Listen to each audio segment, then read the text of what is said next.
Vamos lá, mais uma vez, com a boa e velha gramática. E agora, um assunto que normalmente não é muito trabalhado em sala. No entanto, ele normalmente fica ali um pouco vilipendiado, deixado ao lado. E quando o aluno não compreende esse erro específico, quem mais sofre é a nota de redação.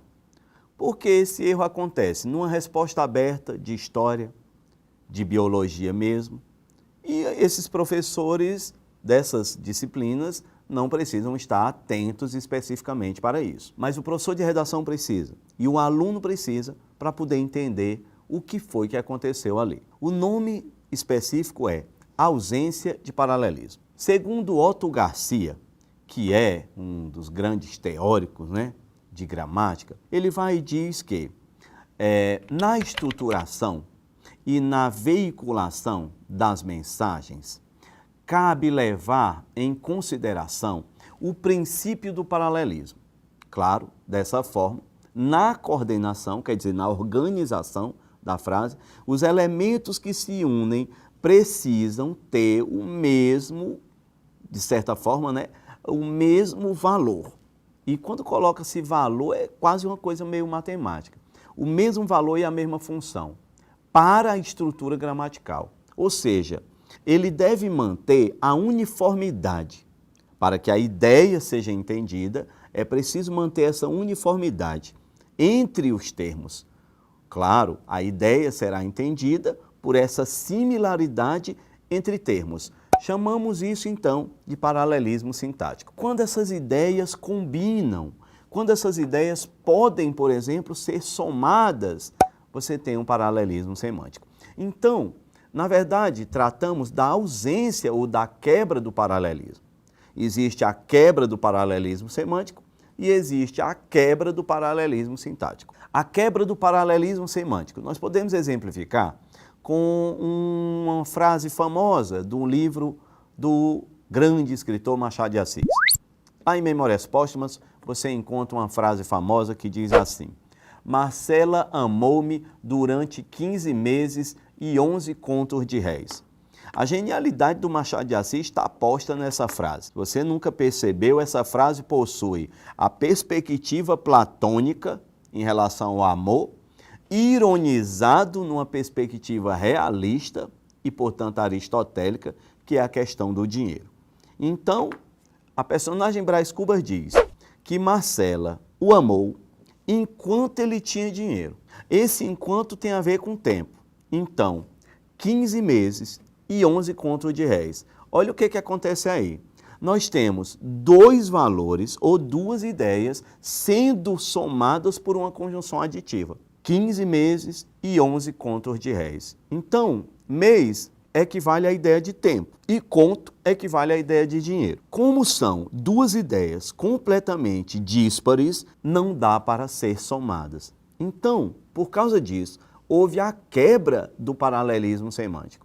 Resumindo, embora o leitor de Machado de Assis compreenda a frase, houve um problema na sua estruturação.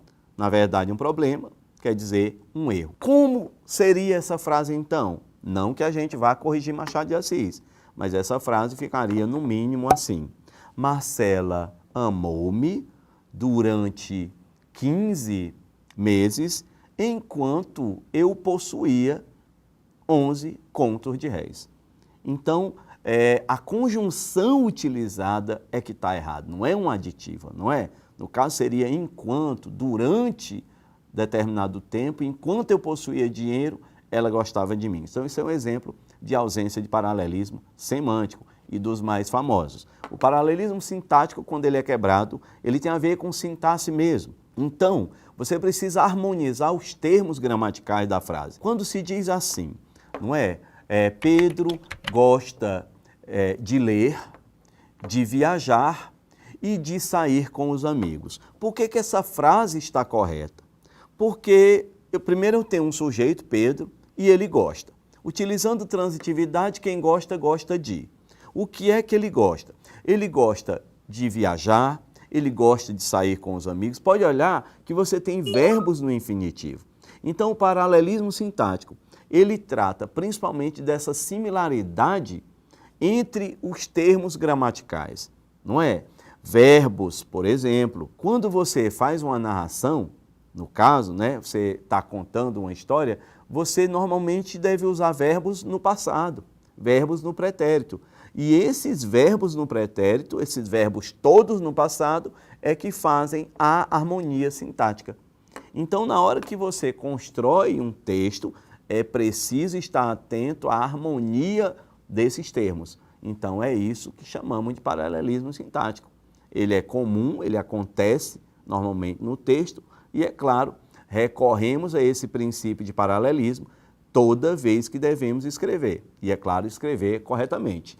Ora, um exemplo seria: caminhei até a sacada, apanhei o livro e sentei na poltrona e, ato contínuo, iniciei a leitura de Dom Casmurro. Veja uma frase dessa: caminhei, apanhei, sentei e iniciei.